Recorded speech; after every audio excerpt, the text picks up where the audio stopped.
natin mag-usap. Uunok natin. Who's that? Asyong, si Rocky! Ay, Rocky! Lolo. Ay, si Lolo. Oh, bakit? Lo, ano nangyari? Kailangan ako sabihin sa inyo. Ang lilipad, nagbago ng isip. Si Simon ay si Ricky. Ha? Si Simon, si Ricky? Ricky, anong akala mo? Makakapagtago ka habang panahon? May kutob ako na si Ma'am Gabi ay si Bea. Paano? Napagtugma-tugma na ang gumugulo sa isip. May utang ka sa akin, Ricky. Habang kay Simon, may manggugulo. Kahit saan ka magtago, hahanapin kita at hindi ka makakawala. Ikaw ang magiging solusyon sa problema ko. Ano, Tupas? Bossing, Mukhang inlababo ba si Ricky? inlababo. Paano naman ako magiging solusyon dyan sa problema mo, Aber? Eh, di ba, ikaw magtatrabaho dun sa resort. Oo, eh, di pwede mong manmanan si Ricky. Ngayon, alam na natin kung saan siya tatamaan. Madadamay kaya si Gabi? Who's that bitch? Maingay. Actually, yan ang surprise ko para sa'yo. Surprise. Of course. Na ano? Naka-reunite lang natin, binobola mo na ako. Shh! Sandali lang, kumalma ka muna. Alam mo itong babaeng to, para lang malaman mo, napakayaman yan. Yung pamilya nito, napakaraming oil fields yan sa Yemen at saka sa Saudi Arabia. Kaya ako siya inimbitahan dito para mag-invest siya sa mga kukunin natin ng mga properties ng Barrio Nuevo. Oh, anyway, highway, alam ko na, gets ko. Gusto mong ako ang maging mga mata at tenga mo dun sa mansyon at resort. Mata, tenga, pero hindi yung buhok. Bakit? May problema ka ba sa buko? Ano ka ba? Eh, syempre, kilala tayo ng mga yun. Oh. Di ba? Eh, nagpunta na yun dito. Tsaka isa pa, yung buhok mo, eh kahit sa malayo pa lang, makikilala ko na. Eh, ba't ka ba nakikialam? Eh, ito yung pang-attract ko sa mga girls eh. Mojo ko to, bro. Huwag mong pakialaman yung buko. Ba't hindi mo ma-attract si Milet? So, sinasabi mo sa akin na potential investor mo siya? Of course! Mukha bang potential investor yung sinusuyo mo? Eh, sa setup nito, kulang na magbigay ka pa ng macho dance eh. Huwag ka magmalinis sa akin, ha? Alam ko naman na style mo rin yung ginagamit mo rin katawan mo para makuha mo yung gusto mo, di ba? Ganun din ako tonight. Great minds. Think alike. Sa bagay. Gwapo ka, maganda din naman ako. And ang puso ko sa ila. Gabby, we should go. Ha? Let's just go. We're leaving? Eh, hindi pa tayo tapos sa dinner, oh. Kinda don't like it here. Let's head out, please. Tara. Sige. Promise I'll find a better place. Hindi pa nga.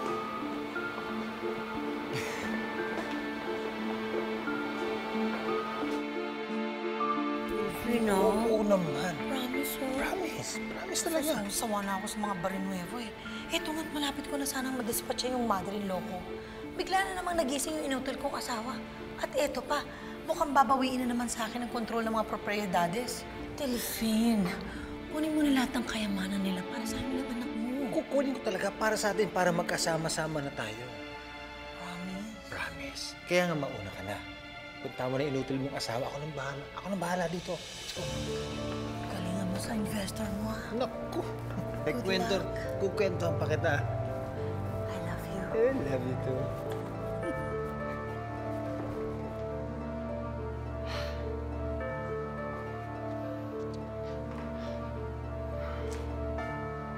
Sorry, ha?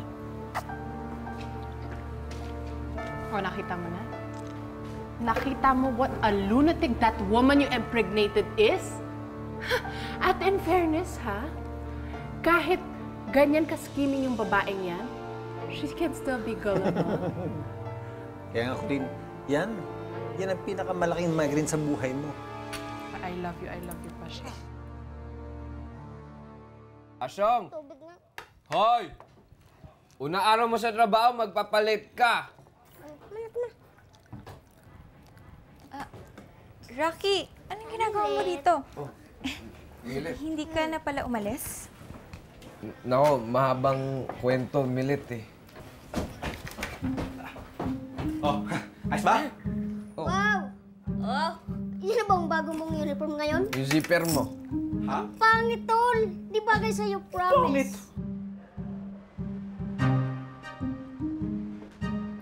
Hello, Aaron. Albert, nice to see you again.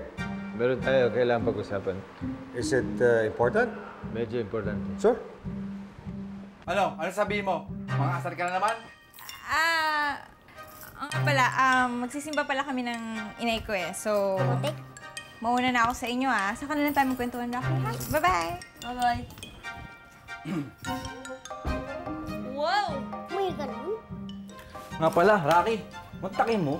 Puti lang hindi nagalit si Sir Ahmed na hindi ka tumuloy, no? Ano ba sabi mo sa kanya? Eh, nakakahiya nga. Kasi, ang bait pa rin ni Sir Ahmed kahit ganun yung ginawa ko eh. Utal-utal nga ako nung sinasabi ko sa kanya yung dahilan kung bakit hindi ako umalis. Ano naman sabi mo? Eh, sir, pasensya na ulit. Tama kayo. It's very, very personal.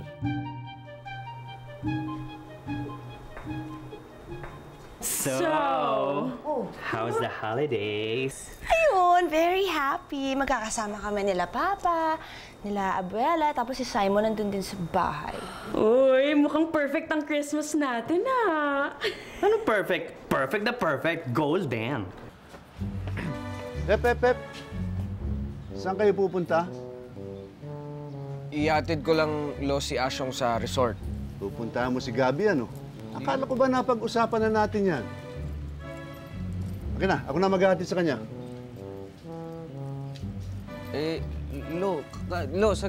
Kalalabas nyo lang ng ospital. Rocky, kung ako mag-i-standby sa bahay na ito, lalo akong magkakasakit. Iniisip ko lang, Na? kasi nung binalan ako ni Simon ng bracelet, parang strange na eh. Really strange. Ano tong really strange? How?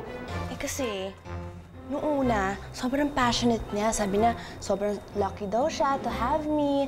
Tapos maya-maya, nung binili niya sa akin yung bracelet, parang nagbago, parang napagod na nawala ng gana.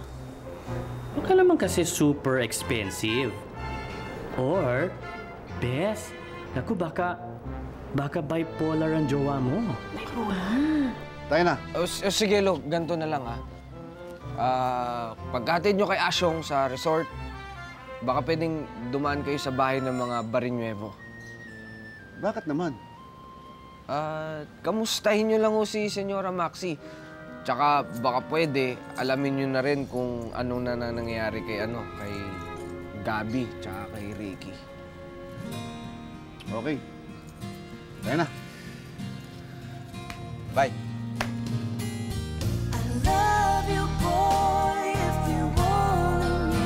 Hello, George.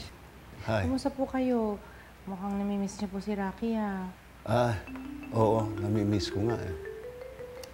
Sige, Auring. Tatawagin na lang kita pag may kailangan kami, ha? Senyora. Thank you. Oo nga eh.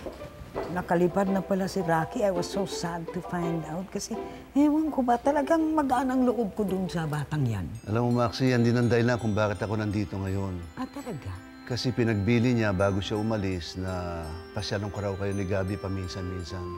Sinabi niya yon? Oo. Ang bait talaga ng lalaking yun. Oh. Talaga naman, oh. Well, okay naman kami. Si Gabi, she's okay. Alam mo naman, nandyan si Simon. Nag-aalaga sa kanya. Oh. Hey, Gabby. Hey, Simon. Excuse us, Gusto kami. Kailangan lang pag nandito ito, lalong umiinat. Halika na. Let me guess. Nanghihingi na naman ng kwento yung dalawang yun, no? Ano ka ba, Simon? Huwag mo na silang sisihin. Ano ba naman ang silbi ng magkaroon ako ng kaibigan na bakla at isang fag, kung di mo sila susuplayan ng chismis? You have a point. Diba? So why don't we give them something more to talk about? More to talk about? Join me for merienda, for a snack. Merienda during office hours? Pero gusto ko sa labas, so We're gonna sneak out? it's a plan. Pero gusto ko sa labas, Ayoko, bored na ako sa pagkain dito, eh. So we do have to sneak out. Come on. Anong sabi mo? Crush mo ulit yung Rocky driver na yun? Eh, di ba na-turn off ka sa kanya? Ay, hindi ba ba pwede magbago ang isip ng isang tao? But too bad. No, I just learned from Yaya Tabs that Rocky left for Saudi. At hindi nagpaalam sa'yo. See? Gentleman ba yung ganun? Tapos, aalis na pala kinabukasan? Kausap mo just the other day. Come on, Monique. Ikaw, may nag-aalaga ba sa'yo?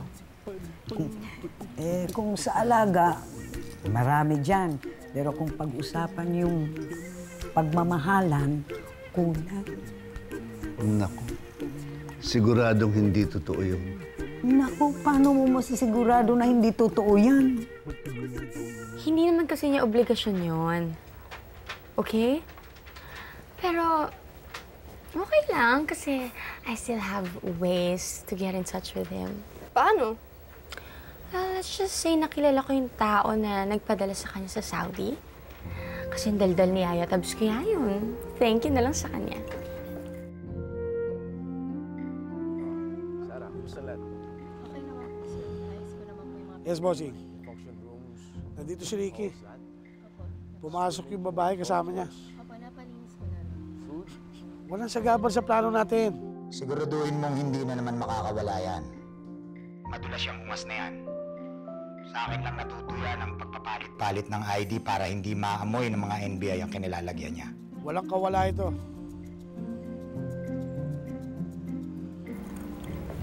Monique, maybe can we talk?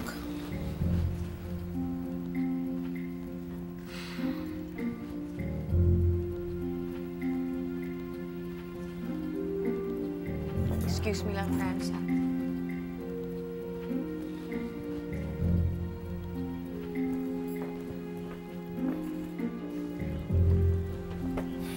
Look, alam ko nagkamali ako nung sinabi ko sa'yo na patay ng tatay mo.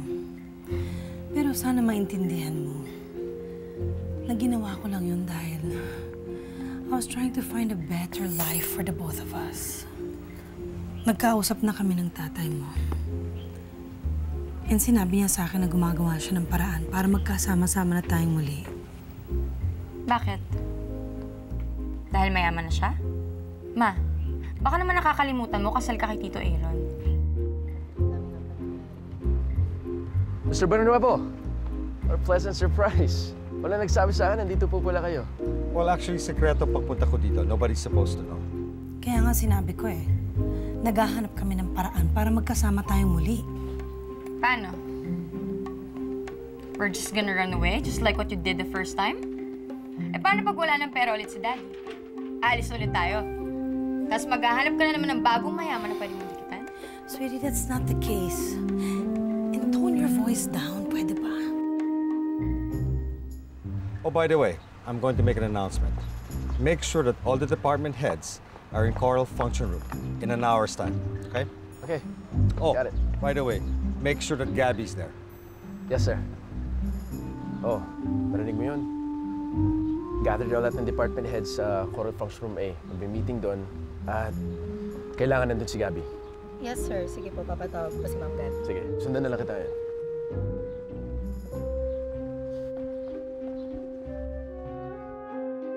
Look, ang tatay mong unang lalaking minahal ko, iba yon. That's different. Nangako siya sa akin na maghahanap siya ng paraan para magkasama-sama tayong muli. And I believe him. Kapag umalis na tayo sa poder ng mga Barrenuevo. That's it. Wala nang atrasan yon. Monique, kailangan makasama mo na ang totoo mong tatay. I want us to be together. Well, Ma, I just hope you're telling the truth. It's for your own sake.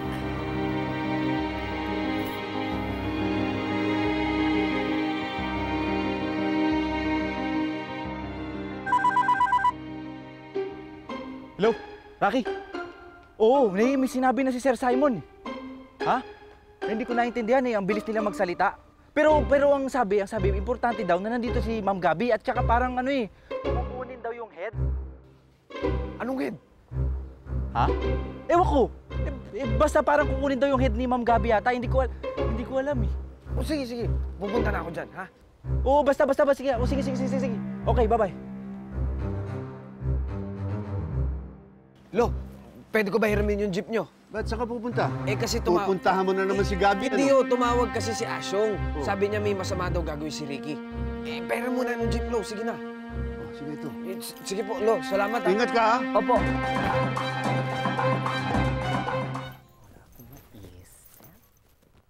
Hi, Von. Long time no see. Hi! Franz, sana all time no see. May sinabi ka? Wala, ang sabi ko, sana all the time we see each other. Namimiss kita eh. Sit down. Sit yourself. Georgie! Pwede ba tayo mag-usap? Pwede. May sasabihin sana ako sa'yo eh. Ako rin eh. Eh, alam mo, pagod na kasi ako ng kakaaway natin eh. Ako rin. At saka ayoko na nung lagi na lang akong aali-aligid sa'yo.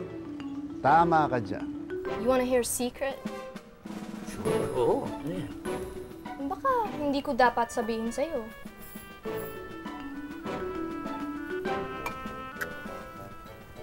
Franz man, nandito naman dito eh. Sino sa Sige na nga. Narinig ko ang beginning ng usapan nila. Nag-a-apologize si Tita Arceli for telling Monique na patay na ang daddy niya. Pero they're making plans daw to reunite. My gosh, colorful pala ang buhay ng BFF ko, no? Hello? I mean, oo. Oo naman kasing colorful ang wardrobe niya. Kaya napag-isip-isip ko na dapat Baka dapat, wag muna magpakasal na tayong tayo. magkita. Well, I'd like to call everybody's attention. I'm sure you're all wondering kung bakit ako nagpatawag ng isang meeting. Well, as you all know, the Barnuevo Group of Companies is in a crisis. Marami tayong mga assets na hindi nagpa-perform at syempre tinamaan din tayo ng recent global recession. Araceli, you're here. Bakit walang nagsabi sa akin tungkol sa meeting na to? Tita, 1 hour ago lang po pinako ni Tito Aaron. Tsaka wala po may alam na nandito kayo. Well, nandito na ako ngayon. What is the meeting all about, may I know?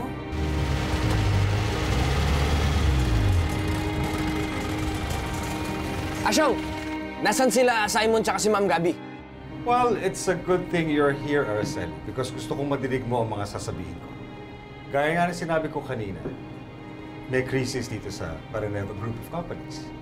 Unless we get some fresh capital or magbenta tayo ng mga non-performing assets para bumalik ang kaginawahan ng Barnuevo Group.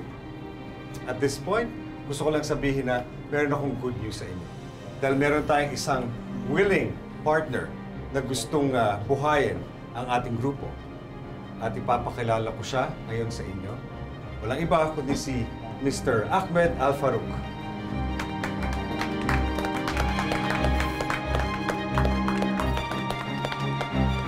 Paano? Let's call it a day? Yeah? Saan mo gusto pumunta? Go Gusto ko somewhere cool. Sure, somewhere cool. Baguio. Baguio? Gusto mo ngayon, malapit. Saan kaya? Freezer. Malapit mong freezer. Ang ibig mo sabihin, Mommy, hindi mo alam na magkasosyo si Daddy tsaka si Tito Aaron? Of course not. Alam mo, walang yata talaga yung daddy mo eh. Pinaasa-asa niya pa ako na kaya niyang kunin ang yaman ng mga Barnuevo para sa ating dalawa. Pagkatapos ano, nakikipag-partner pa pala siya kay Tito Aaron mo? Ba't naman gagawin ni Daddy yun? Well, isn't it obvious? It's only for one reason. Gusto niyang gumante. Crave ako nung... okay, sa ice cream mo. Simon! Ay! Ano mo? Ano ba? Ano ba? Pinaasa niya ako. Pina-in-love niya pa ako uli sa kanya. Yung pala, lolokohin niya lang ako. Kapal ng mukha niya. Bakit naman pumayag si Tito Aaron na magka-partner sila ni Daddy? I think it's for the same reason. Gumaganti din siya. Dahil lalong-lalo na ngayon, tingin ko nagdududa na siya eh. May hinala na siya sa akin.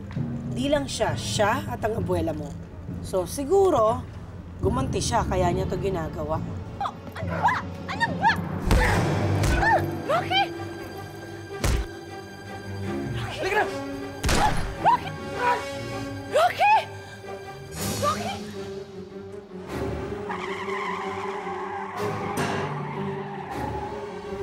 ng baril yun, ah. Let's go. Simon!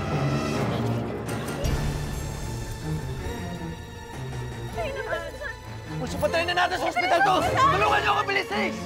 Aso! Teka!